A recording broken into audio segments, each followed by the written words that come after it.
Hey there, everyone. Welcome back. Hope you had a great dinner or whatever meal you were partaking in at that point in time, wherever you are throughout the country.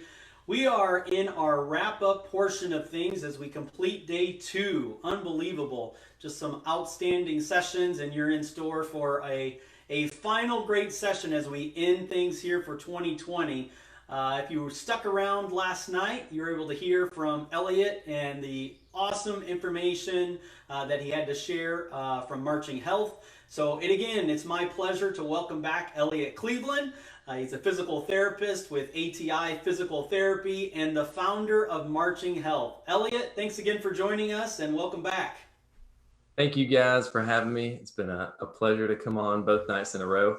Last night, we finished up our talk about health, discussing how one of the biggest mistakes that bands can make is not delegating a good bit of that to the student leadership team. And we kind of prefaced what was going to come tonight, where actually I'm going to talk tonight about things that your section leaders and that your student leadership team in your band, whether it's college band or high school band, need to be doing right now to connect the band virtually. They know this stuff better than we do. We can go ahead and admit that. They are social media gurus. But I'm going to give you guys some tools and some tips that you can go ahead and plant some seeds so that you can steer them in the right direction and get them thinking creatively about how they can not only unite the whole band, but get deep with their section and really build those relationships, potentially even better than they otherwise would have had it been a normal year, by being very purposeful with their time and purposeful with the touch points that they have with their peers. I'm going to give you 5 tips that I want you to give these 5 tips to your section leaders. And these are just 5. There are many, many more that I'm sure you may think of. Type in the chat as we go along if you think of something that's worked really well for your band. But there is a lot of power in social media. I don't know about you guys, but I can guarantee you look around your band and you see these out way more than you ever have.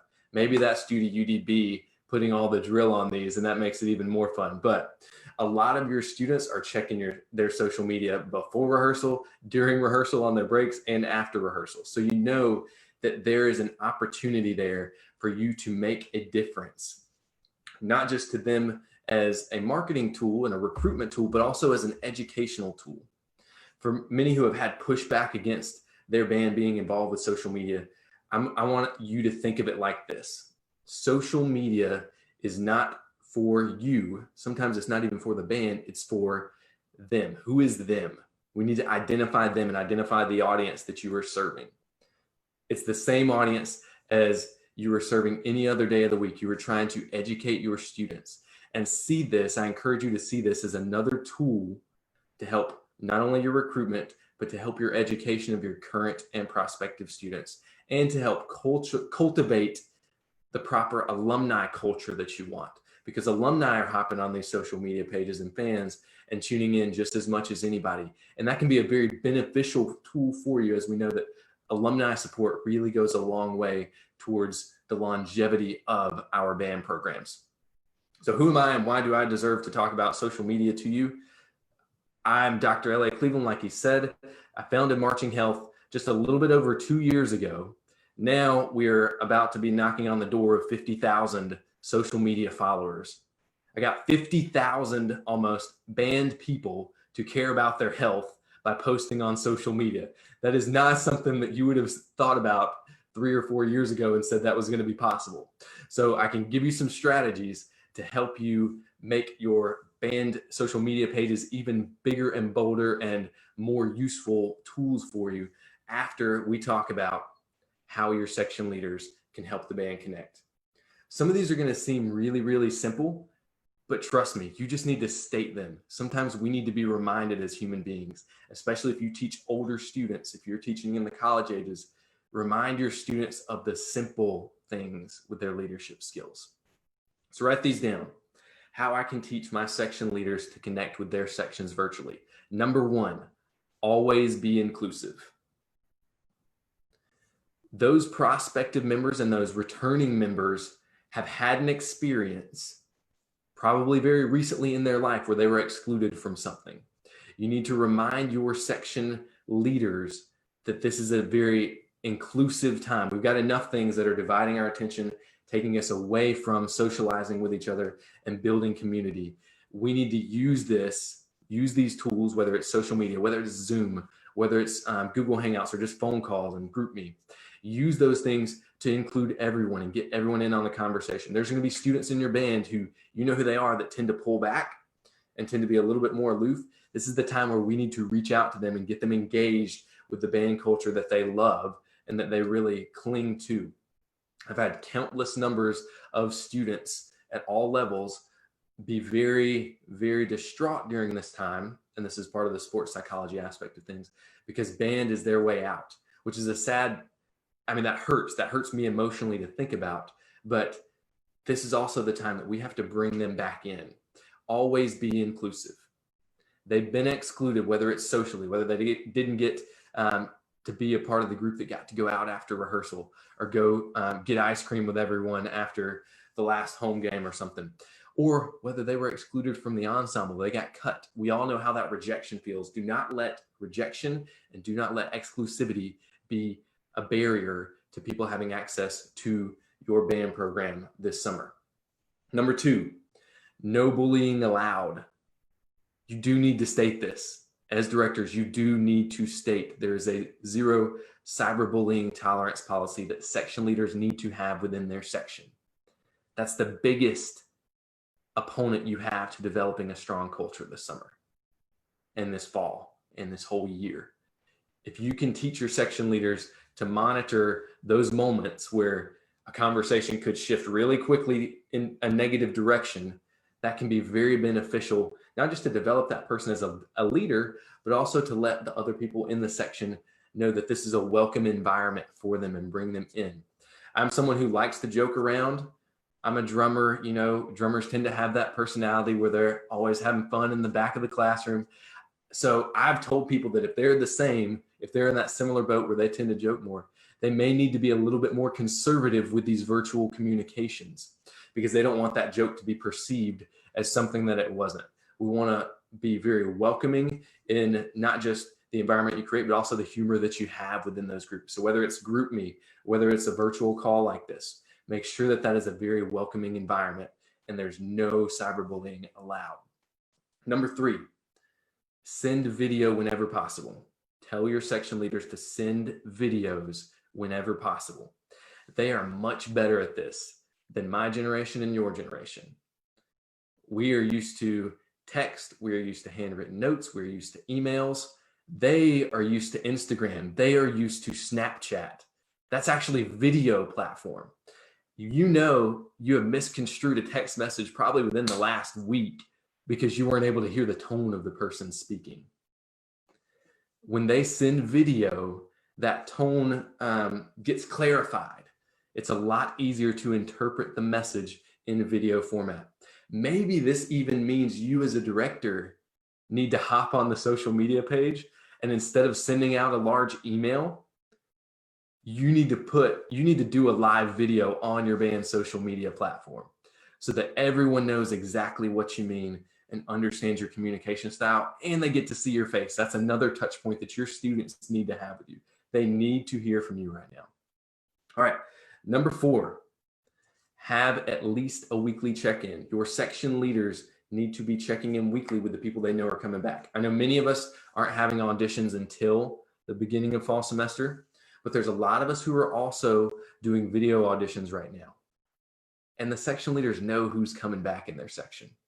They need to be having weekly check-ins with those people. It does not take much.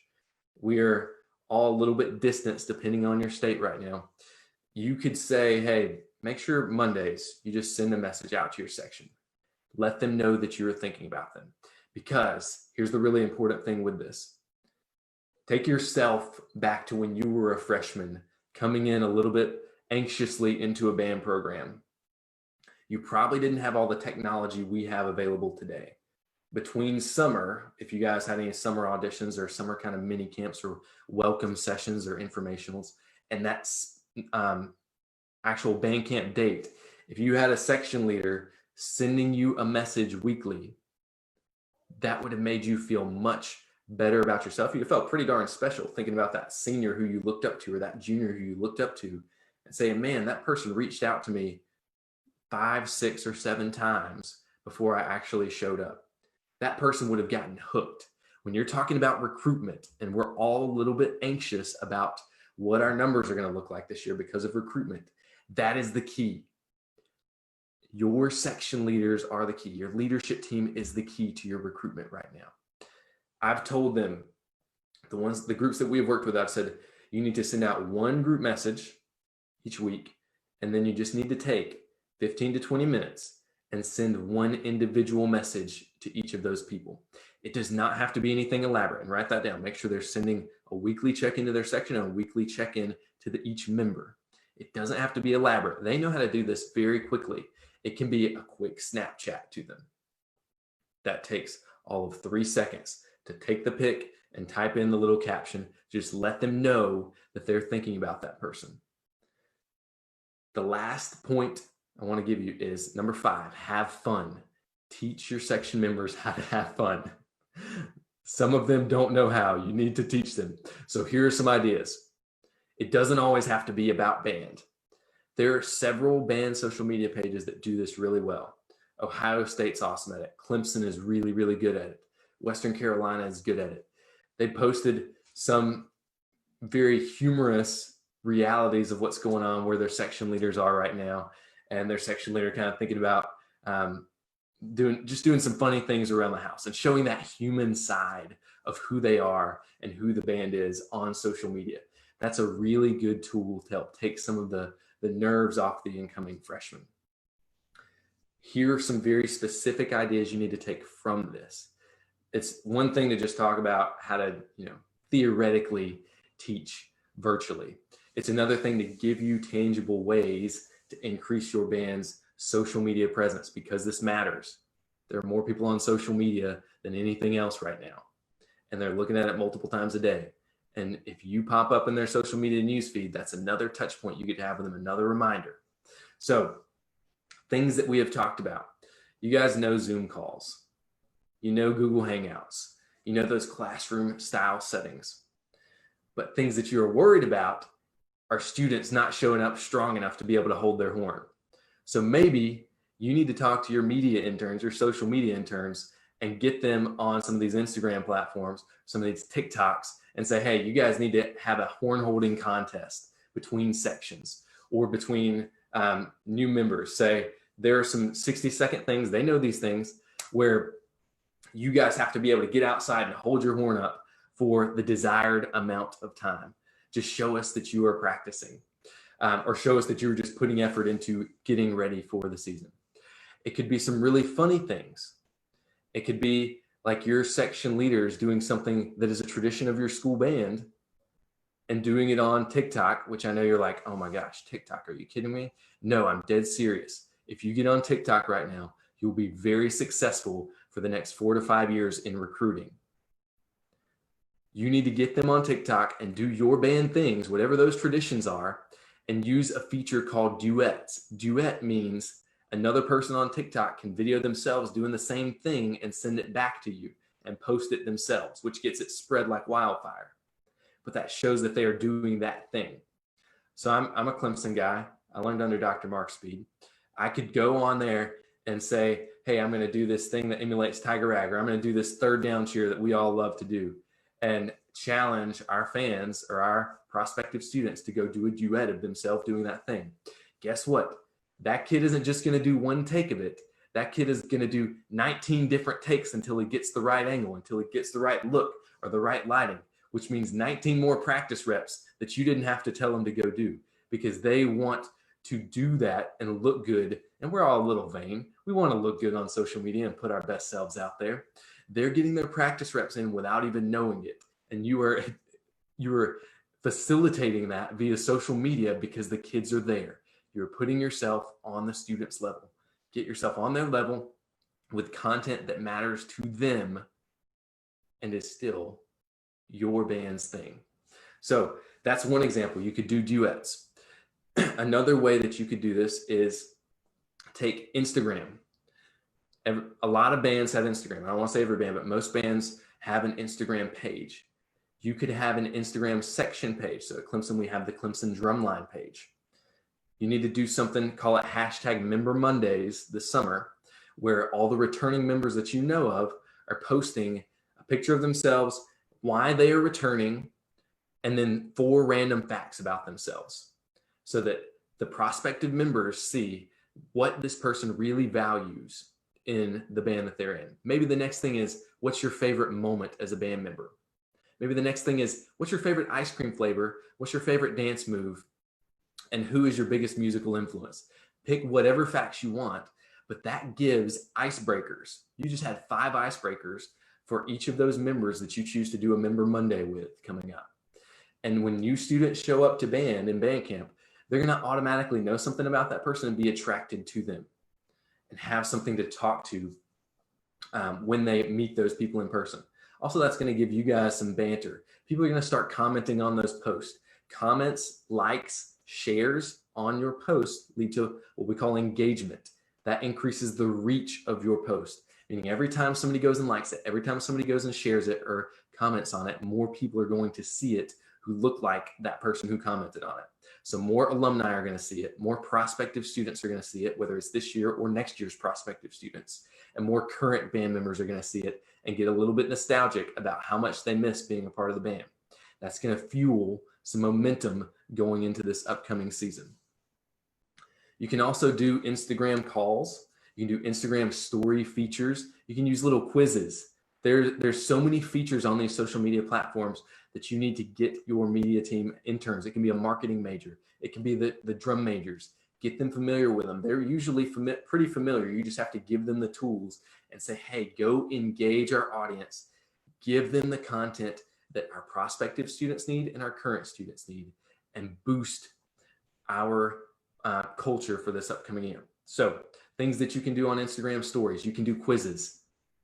You can say, post a video of a clip of your recent band show within the last 5 years and say, what year was this? And give option A, B, or C and have them guess. Start engaging them that way. You can use what we call the questions feature, where you could have you as the director could go on and say, ask me a question. And any prospective or fan, any follower can send you a question.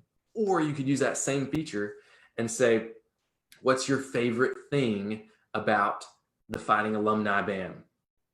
And then share those responses that you get. Your heart is going to be warm from this, from how many awesome responses you get. The story is going to blow up. Everybody's going to be looking at it. I mean, there's going to be hundreds and thousands of people viewing that story, seeing the awesome things that other people in your community are writing about this band.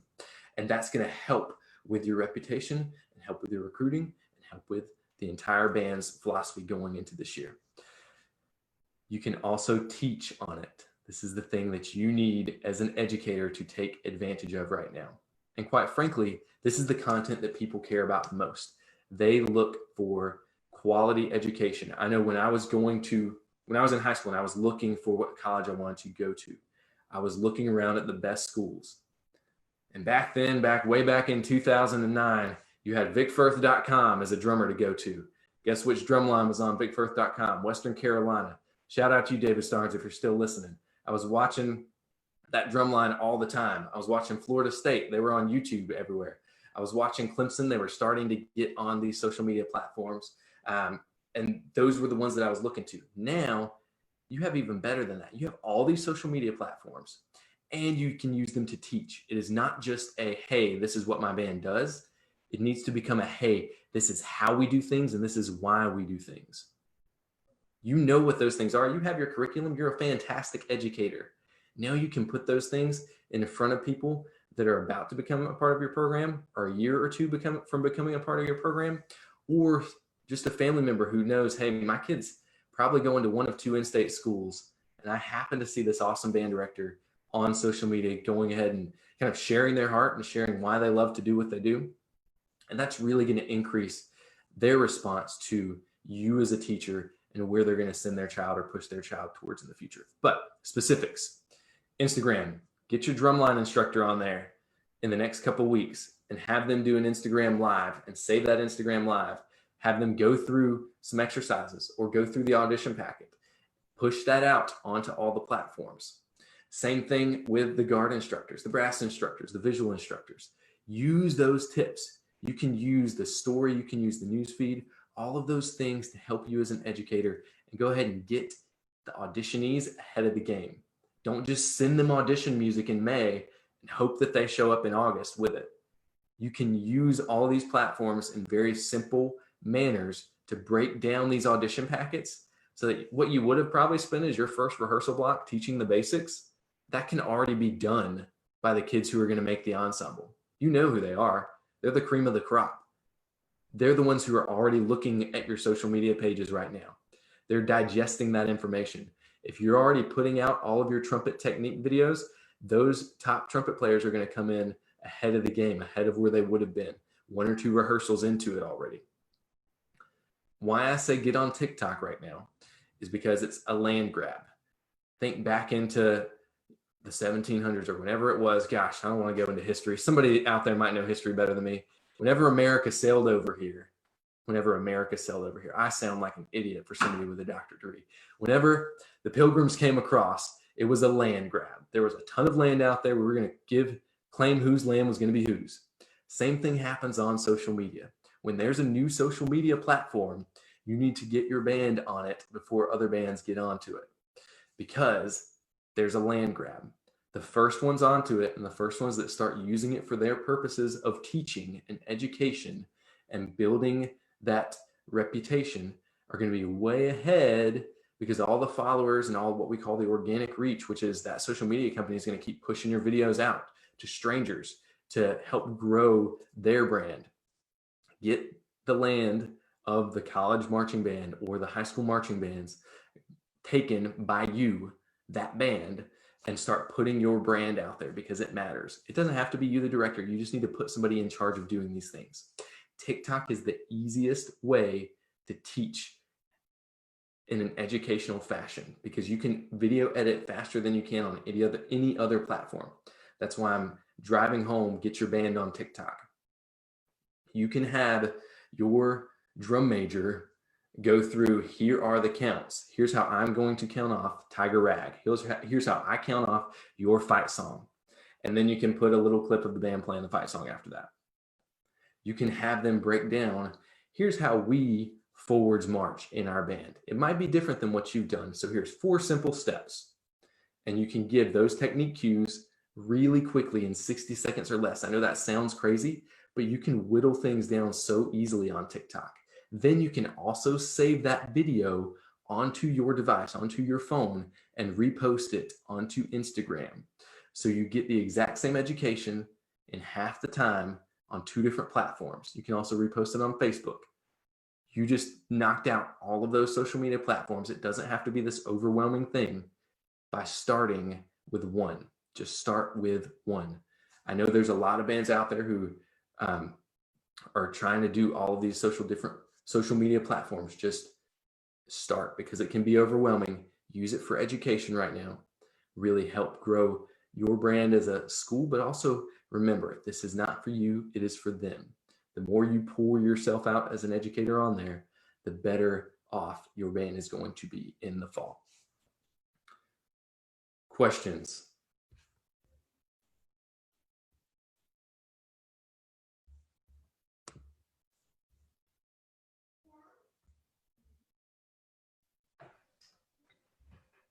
So Elliot, Yes. great presentation so far.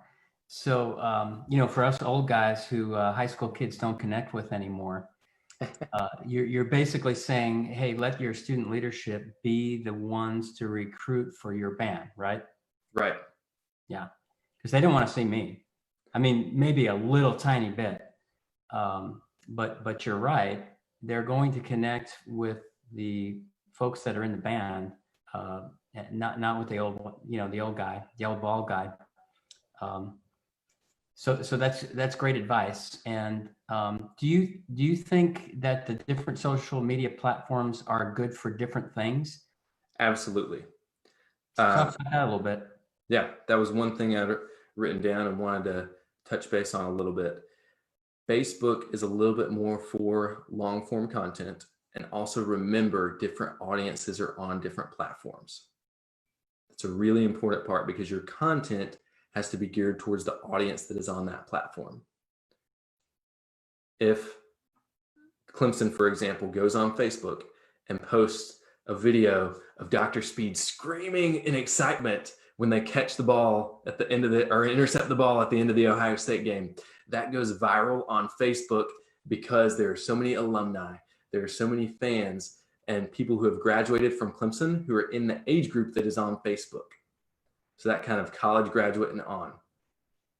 The next step down is Instagram, age-wise. If you were trying to post everything on Instagram, I told this to a big high school directors group we were talking about recently. Instagram is the platform of the people that are going through college right now. So that's great. Keep it up on Instagram because they are in that zone right now. My group, my generation was the Facebook group. The current group that's graduating now and that's in college is the Instagram phase. The younger group, the high school group right now is the TikTok generation. So know that every 3 to 4 years, 4 to 5 years, when that new social media platform turns through, that is going to be that next wave. So you can't necessarily anticipate that I'm going to recruit the same people the same way because they've graduated. Just like you guys know, there's turnover due to graduation in band and college sports. That's kind of how this is all set up to do. YouTube is still very valuable because there's a lot of people that go on YouTube, but the thing that people miss on YouTube is owned by Google. The reason I said YouTube is because Christopher would have put that in the sidebar. YouTube is owned by Google, so it is a search engine platform. So remember that. There are people looking for your band performances on there, and there are people looking for how you do things. So it's a great tool for long form education. I'm going to put longer videos on YouTube because they house it for that. People aren't getting on YouTube for the 15 to 60 second clips. That's more of Instagram and TikTok, those short form videos. When you're scrolling through your own news feed, you're kind of going down. And then when you click on something, you want it to be fairly fast. One other platform you could use, and this could be something that you really wouldn't otherwise do if you didn't have social distancing and a little bit extra time off, is get your students, find one really good one to be kind of a podcast host for you and have the Ball State Band podcast, or even, the Big Ten bands podcast, something like that within your larger community that's achievable. Don't put it all on yourself. That's why we talk about having the students do it. But I think that would be something really valuable to boost the brand as a whole that you are a part of. Different platforms specifically, Instagram responds really well to nice photos. If you have a band photographer, comb back through your old photos and just pick one and there's a question in the comments, how often do you suggest posting? There's no such thing as posting too much. That's a myth. The reason I say that is because you can't predict when somebody is going to be on. I may tune into Instagram, this evening, 9 o'clock, and may not be on again until Monday morning.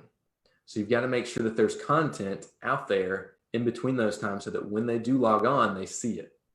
The best things to use are scheduling apps. They have apps for this, just like they have apps for everything else, where your media team can go, pay like $7 a month if you wanted a paid version, or there's a lot of free versions, honestly, that could do what you need to do. And you could schedule out a post every day from old photographs that you have of your band and have some fun content in there. I bet you can't guess what year this picture was taken. You could do something like that. Or you can say, name this show. Or it can be something that's more culturally relevant to that time. So I looked at my phone this week. I was struggling to come up with some content to post on Wednesday. And I had this picture sitting there from me at Wando High School with my arms out wide because I was talking about intervals.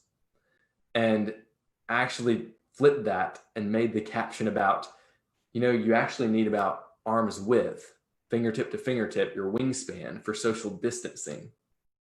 And so I made that more culturally relevant to what we're dealing with right now. And, that went and got like 5,000 likes between the different platforms.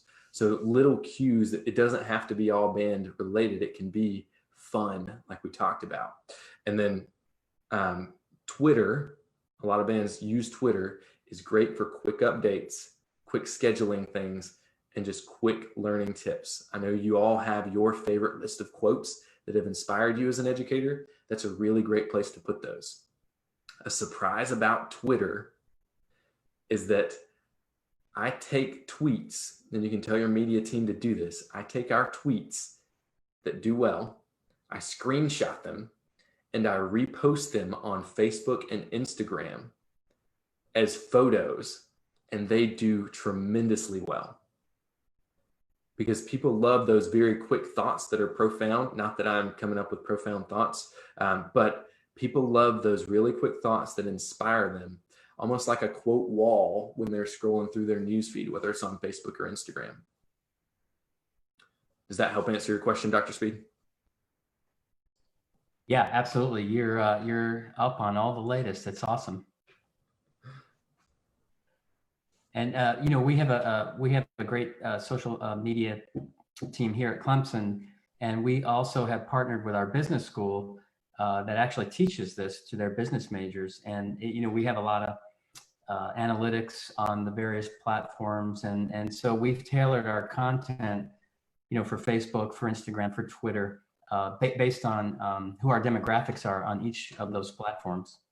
Yeah, so you can see age. You can see gender, you can see their interests. You can see where they are located. So you can actually use, I shouldn't tell you all this.